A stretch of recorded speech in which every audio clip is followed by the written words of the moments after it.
Guys, welcome back to my YouTube channel, Ifeoluwa Vlogs. If this is your first time on this channel, please subscribe, like, comment, engage our comment section, engage our videos, and please share with mothers in your circle, share with the women in your circle, because videos that will be dropped here are going to be fun-filled, they're going to be educative, and you're going to go back with a lot of lessons, full-packed lessons.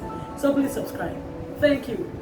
So in my previous video, I talked a summary about my EBF journey, but I decided to take it and break it down. I tried with some words that sounds like big grammar. They were big grammar to me too, anyways, before I experienced them. So I mentioned something about mastitis. Well, it's breast infection that happens majorly to breastfeeding mothers, which happens as a result of breast engorgement. So breast engorgement leads to mastitis. So how can you get breast engorgement? Now, breast engorgement happens when you don't fully exhaust the milk in your breast while breastfeeding.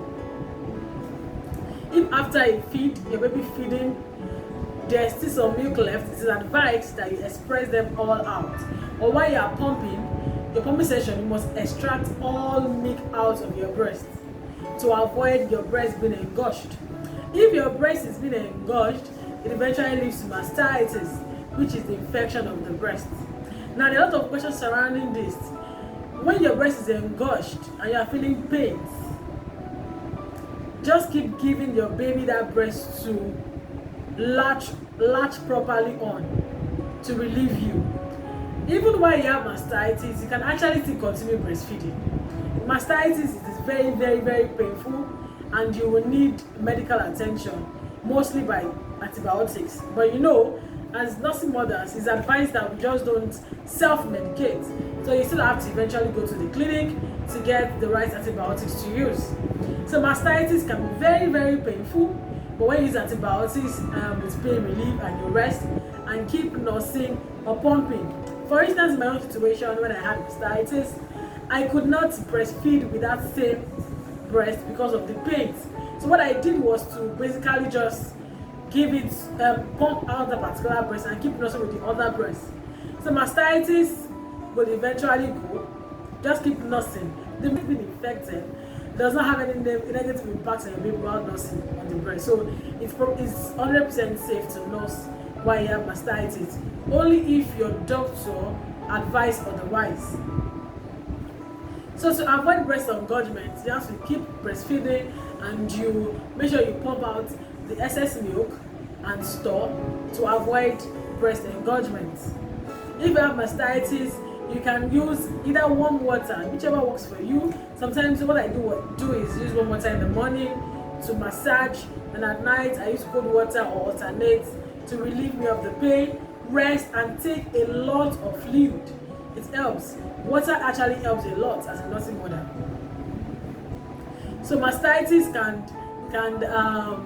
cause a lot of pain, but if you get antibiotics and pain relief, gradually you will see that you will get back to tune, and it will relieve you. To make sure that does not happen again, you have to, of course, avoid your breast being engorged.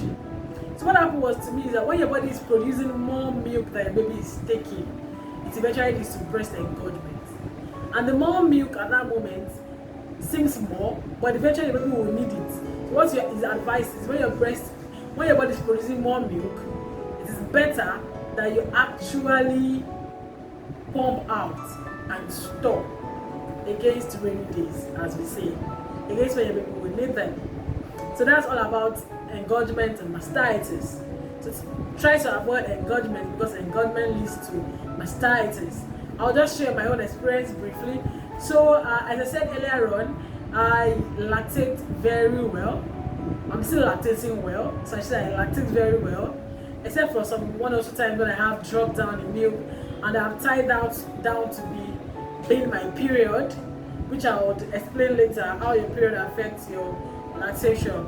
So eventually I was going to work, so I felt around that period I wasn't expressing as much at work. My breast was getting engorged, so it eventually led to mastitis and it could not be handled again at home. I had to go to the clinic and I was given antibiotics, but I continued breastfeeding and continued pumping out. So eventually the pain relieved me, and I made sure I pump out on time, and in time the every excess milk should be pumped out. So to avoid mastitis, just avoid breast engorgement. And to avoid breast engorgement, avoid leaving excess milk in your breast. Truth about it is, even if you don't pump out, your body system understands that your baby needs a particular food at that moment. So if you don't express those milk out, eventually there will be a reduction in your milk production. How do I mean? When my breast was engorged and I had mastitis, I later found out that when mastitis actually left, well, initially when I had it, I reduced my pumping section and my breastfeeding section.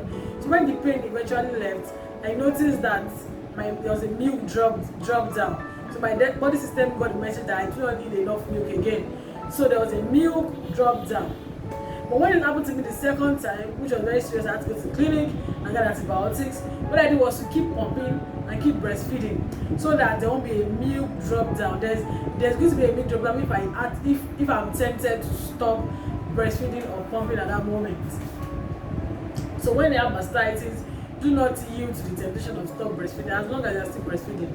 Do not yield to the temptation of not breastfeeding on time or not pumping out sections. So once again, motherhood is a journey, sweet journey that comes with its own challenges, but we navigate through it. So guys, that's the end of mastitis and breast engorgement. I hope you got one or two things. Kindly drop comment section, let me know your view. If there's anything else you want me to explain, drop them in the comment section. In my next video, I'll talk about period and lactating, how period affects your lactation, and how you can re-establish lactation after your period and ovulation. See you guys next time. Bye. Do not forget to subscribe.